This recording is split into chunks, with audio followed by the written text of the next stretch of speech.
पहले ही मौका दिया गया है तो मैं पहले ही बोलना शुरू कर दूँगा। वैसे तो मैं जब यहाँ मंच पे मंचासीन सभी लोगों को प्रणाम करते हुए और सबसे पहले मेरे राजनीतिक गुरु डॉक्टर मान सिंह भी यहाँ पर उपस्थित है, मैं उनके चरणों में प्रणाम करते हुए अपनी बात प्रारंभ करना चाहता हूँ। और बात प्रारंभ करने से पहले मेरे पास मैं कोई राजनीतिक व्यक्ति नहीं हूँ, लंबा भाषण नहीं जाएगा, दिल से बोलता हूँ, जो दिल में आता है वही शुरू कर देता हूँ। आज जब मैं सुबह सोचने लगा कि मुझे क्या बोलना है तो मुझे याद आया मैं शायद प्राथमिक विद्यालय में पढ़ रहा था, जूनियर हाई स्कूल में तो एक चैप्टर हुआ करता था लौह पुरुष सरदार वल्लभ भाई पटेल। तो हम लोग उसमें लौह और लोहा ये सब डिफरेंस नहीं समझ रहे थे, तो हमने उसको समझने की कोशिश की कि लौह पुरुष क्यों कहा गया। उनकी कहानी में था, मुझे याद है जो हमारे साथ पढ़े हुए लोग होंगे उस समय के उनको याद होगा, वो किसी कोर्ट में बहस कर रहे थे सरदार वल्लभ भाई पटेल, और एक लेटर उनको मिला। जब वो लेटर मिला तो उन्होंने लेटर को पढ़ा और लेटर पढ़ने के बाद जेब में डाल लिया और अपना बहस पूरा किया उन्होंने। जब बहस पूरा करने के बाद उनके साथी अधिवक्ता ने पूछा कि वल्लभ भाई इसमें क्या है, तो उन्होंने कहा कि मेरी पत्नी का देहांत हो गया है और ये सूचना मुझे अभी प्राप्त हुई है, लेकिन मेरा कर्तव्य था इस बहस को पूरा करना, इसलिए मैंने एक बहस पूरा की। और ऐसी सिचुएशन जिसकी पत्नी का डेथ हो जाए, वो दुख की घड़ी में भी अपने कर्तव्यों और देश के प्रति कर्तव्यों का निर्वहन करने वाले को सरदार वल्लभ भाई पटेल कहा ही गया। उसके साथ लौह पुरुष सरदार वल्लभ भाई पटेल कहा गया। वो चीज़ें मेरे दिमाग में पहली आज सुबह आई है। बहुत सारे ऐसे विषय हैं, जब मैंने सुबह उनको पढ़ना शुरू किया तो पता चला कि ऐसे देखने में तो बहुत हाई प्रोफाइल है कि विदेश से पढ़ के आए, इंग्लैंड से। अगर उन्होंने विदेश से पढ़ाई की है तो बहुत संपन्न व्यक्ति रहे होंगे, तो आप लोगों की जानकारी के लिए बता दूं उनके पास कोई पैसा नहीं था।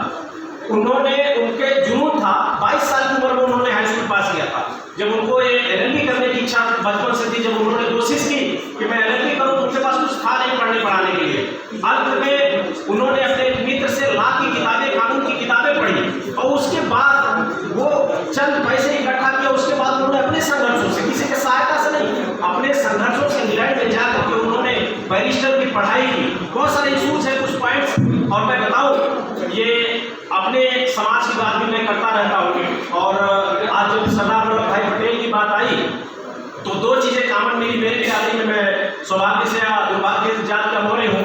और मध्य प्रदेश में भी हमारी बिरादरी पटेल टाइपी लिखती है सर। वहाँ पे एक पटेल होते हैं और एक काची पटेल होते हैं, दोनों पटेल लिखते हैं। जो पटेल होते हैं वो गोटी समाज के होते हैं, वो काची पटेल भी मौर्य समाज के होते हैं। मुझे याद है आज से 2500 साल पहले जब देश विभिन्न 100 किलोमीटर, 200 किलोमीटर, 500 किलोमीटर के देश में बटा हुआ था, 500-700 देश हुआ करते थे इस देश में। उस समय एक शासक आया जिसका नाम था चंद्रगुप्त मौर्य, और उन्होंने इस देश को एक करने का काम किया और साम्राज्य विस्तार में आप लोगों को ज्ञात है कि कहाँ तक उस क्षेत्र था।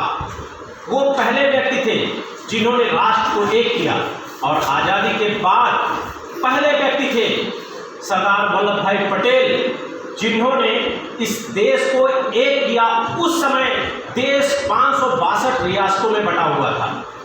562 देशों को एक करना, जहाँ पे 5000 की सेनाएं, 4000 की सेनाएं आपस में लड़के मर जा रही थी, उस देश को एक करने का। और तमाम आप लोगों को कहानी याद होगी, जम्मू कश्मीर से लेकर जूनागढ़ से लेकर के तमाम रियासतों को मिलाने के लिए कैसे उन्होंने सेना का सदुपयोग करते हुए इस देश को एक किया। यह एक ऐसा विषय है जो तमाम नेताओं से सरदार वल्लभ भाई पटेल को अलग करता है। और आप लोगों को ज्ञात है कि सरदार वल्लभ भाई पटेल आजाद देश के पहले गृह मंत्री थे, और उनके काम ऐतिहासिक है। आज जो देश बना हुआ है, जो देश खड़ा हुआ है, ये देश इस देश के इस समाज के महापुरुषों द्वारा बनाया हुआ देश है, और इसमें सरदार वल्लभ भाई पटेल का बहुत ही महत्वपूर्ण रोल है। और जब इन्होंने लॉ की पढ़ाई की, जब वहाँ से लौटे तो इन्होंने अहमदाबाद में अपनी प्रैक्टिस शुरू की। और आप जानते हैं कि अधिवक्ता जब अपनी प्रैक्टिस शुरू करता है उस समय बैरिस्टर हुआ करते थे, जो कि कैम्ब्रिज यूनिवर्सिटी और ऑक्सफोर्ड यूनिवर्सिटी से पढ़ के आते थे, उनको बैरिस्टर कहा जाता था। आज के दौर में लोग अधिवक्ता कहा जाता है, बैरिस्टर हुआ नहीं करते, क्योंकि भारत में जो डिग्रियाँ मिलती हैं वो एडवोकेट होता है, LLB law graduate, post graduate, ये बैरिस्टर नहीं हुआ करते। तो बैरिस्टर आज़ादी के समय 5 साल जो भी अधिवक्ता थे, आपको सबको याद है, महात्मा गांधी, सरदार वल्लभ भाई पटेल, पंडित जवाहरलाल नेहरू और बाबा साहब बी आर अम्बेडकर जैसे तमाम अधिवक्ता थे। और इस मंच में बहुत सारे अधिवक्ता साथी बैठे हुए हैं। हम लोग महसूस करते हैं, हमें लगाव महसूस होता है कि हम लोग भी उनके 1/100वां भाग तो हैं, 1/1000वां भाग है, कुछ चीज़ें हमारे उनमें कॉमन है। तो इस देश में सरदार वल्लभ भाई पटेल को एकीकरण के लिए हमेशा जाना जाएगा और वो विद्रोही राज्यों को के घमंड को चूर करते हुए इस देश को एक करने के लिए जाना जाता है। और जैसा कि सरदार वल्लभ भाई पटेल ने जब बरडोही सत्याग्रह का नेतृत्व किया, उसके बाद इनको सबसे पहले सरदार का नाम दिया गया महिलाओं द्वारा, क्योंकि उस समय हम ये महात्मा गांधी सोचते थे कि मेरी एब्सेंस में कौन इस आंदोलन का प्रतिनिधित्व करेगा। इस आंदोलन का प्रतिनिधित्व करने की क्षमता उनमें अगर किसी में दिखी तो महात्मा गांधी को सबसे पहले अगर दिखी तो सरदार वल्लभ भाई पटेल के अंदर मिली। और मुझे इस बात को कहते हुए खुशी है, आप ज़्यादातर लोग इस बात को जानते हैं और कुछ लोगों को ज्ञात नहीं होगा, मुझे भी ज्ञात नहीं था। आज सुबह मैंने पढ़ाई के माध्यम से ये जाना कि 1991 में भारत सरकार ने सरदार वल्लभ भाई पटेल को भारत रत्न का सम्मान दिया और भारत रत्न का सम्मान गिने चुने लोगों को मिलता है। ऐसी उपलब्धियां, ऐसा कार्य करने वाले सरदार वल्लभ भाई पटेल की जयंती पर अगर आज मुझे बोलने का अवसर मिल रहा है तो यह हमारे लिए सौभाग्य की बात है और आप तमाम लोगों के लिए सौभाग्य की बात है कि आप ये सुन रहे हैं। आप हमारे बहुत सारे वरिष्ठ साथियों को सुनेंगे जो यहाँ पर उपस्थित हैं और बहुत सारे प्रकांड विद्वानों को सुनेंगे। बहुत सारी चीज़ें आपको बताई जाएंगी जो मैं नहीं बता पा रहा हूँ या मुझे जानकारी नहीं है। सरदार वल्लभ भाई पटेल के रास्ते पर चलने की बात अगर आती है तो कहीं न कहीं कुछ हमारे यहाँ मुख्य अतिथि बैठे हुए हैं, नीरज भाई पटेल। लगातार मैं इनका चैनल देखता हूँ, एक अजब एनर्जी है, एक अजब समाज को ये करने की का जुनून है, जिसको कुछ लोग हमें भी थोड़ा बहुत संघी का आरोप लगता है और थोड़ा बहुत आरोप नीरज भाई में भी लग जाता है। तो हमें लगता है कि अगर हम लोग थोड़ा सा सनके नहीं ना तो समाज जैसे चला वैसे चलता है, उसमें बहुत ज़्यादा संशोधन होने की उम्मीद न करिए।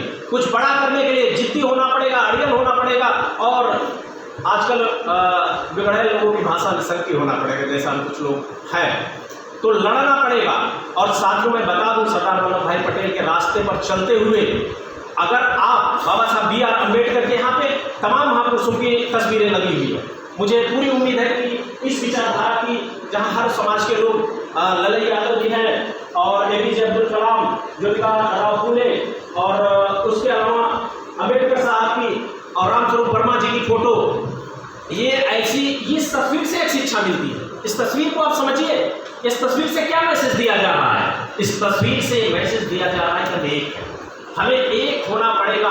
मैं बार बार नीरज भाई पटेल के स्टेटमेंट देखता हूँ, अजब बात करते हैं।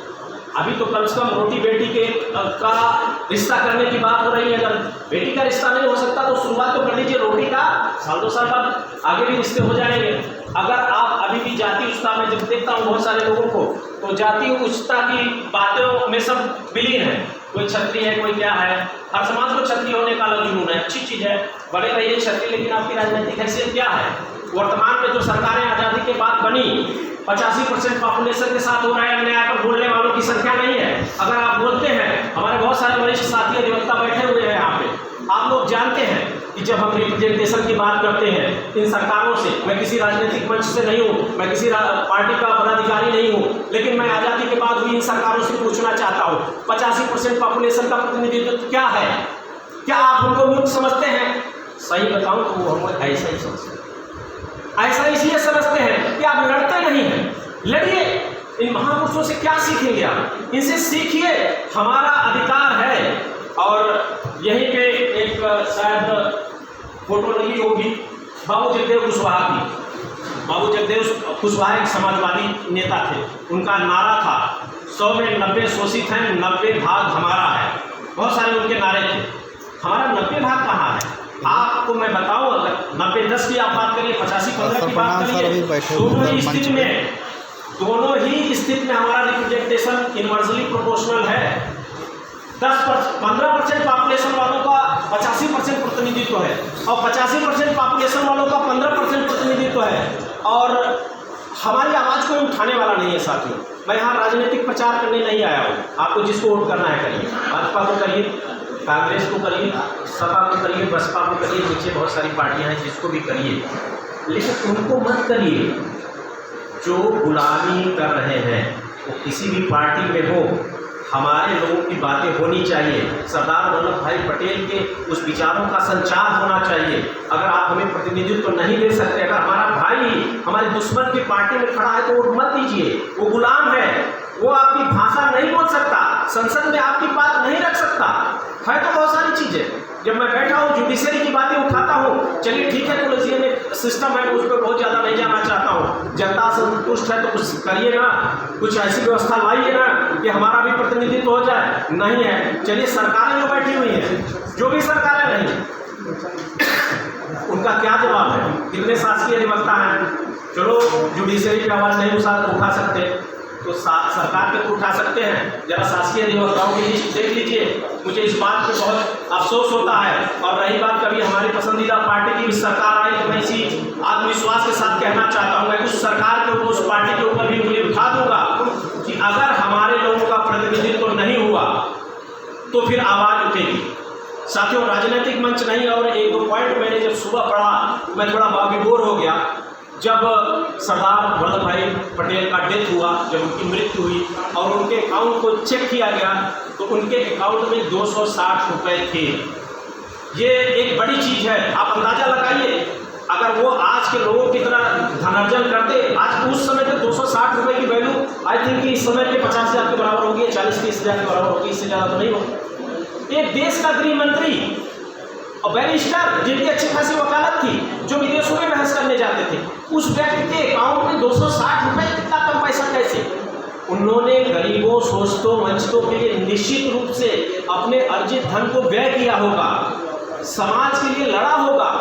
तो सरदार वल्लभ भाई पटेल को जात में बांधने की आवश्यकता नहीं। जो महापुरुषों की आप बोलूँगा, ये कोई जात में है ही नहीं है, इनका जात कुछ है ही नहीं है, ये सर्व समाज के नेता है।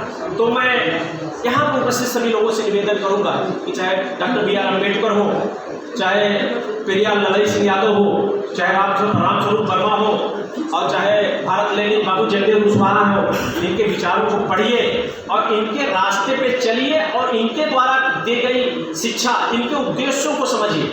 इस देश के संविधान में जो कुछ हुआ वो निश्चित रूप से बहुजन समाज के हितों के लिए बहुत कुछ किया गया, लेकिन आज उसको अप्रत्यक्ष रूप से वर्तमान में बैठी हुई सरकारें संविधान के मूल विचारधारा का दमन करते हुए अपने पूरे सिस्टम में, इंक्लूडिंग जो कहा जाता है कि संविधान के 4 स्तंभ हैं, न्यायपालिका, विधायिका, कार्यपालिका और पत्रकारिता, इसमें एक एक करके कब्जा किया गया है। साथियों, मैं भी नहीं समझता था, धीरे उम्र जब होती है तो चीज़ें समझ में आती है। लोग कहते हैं संविधान खतरे में है। संविधान मुझे लगा कैसे खतरे में है? 85% पॉपुलेशन सड़क पर उतर जाएगी, सड़क पे नहीं उतरेगी।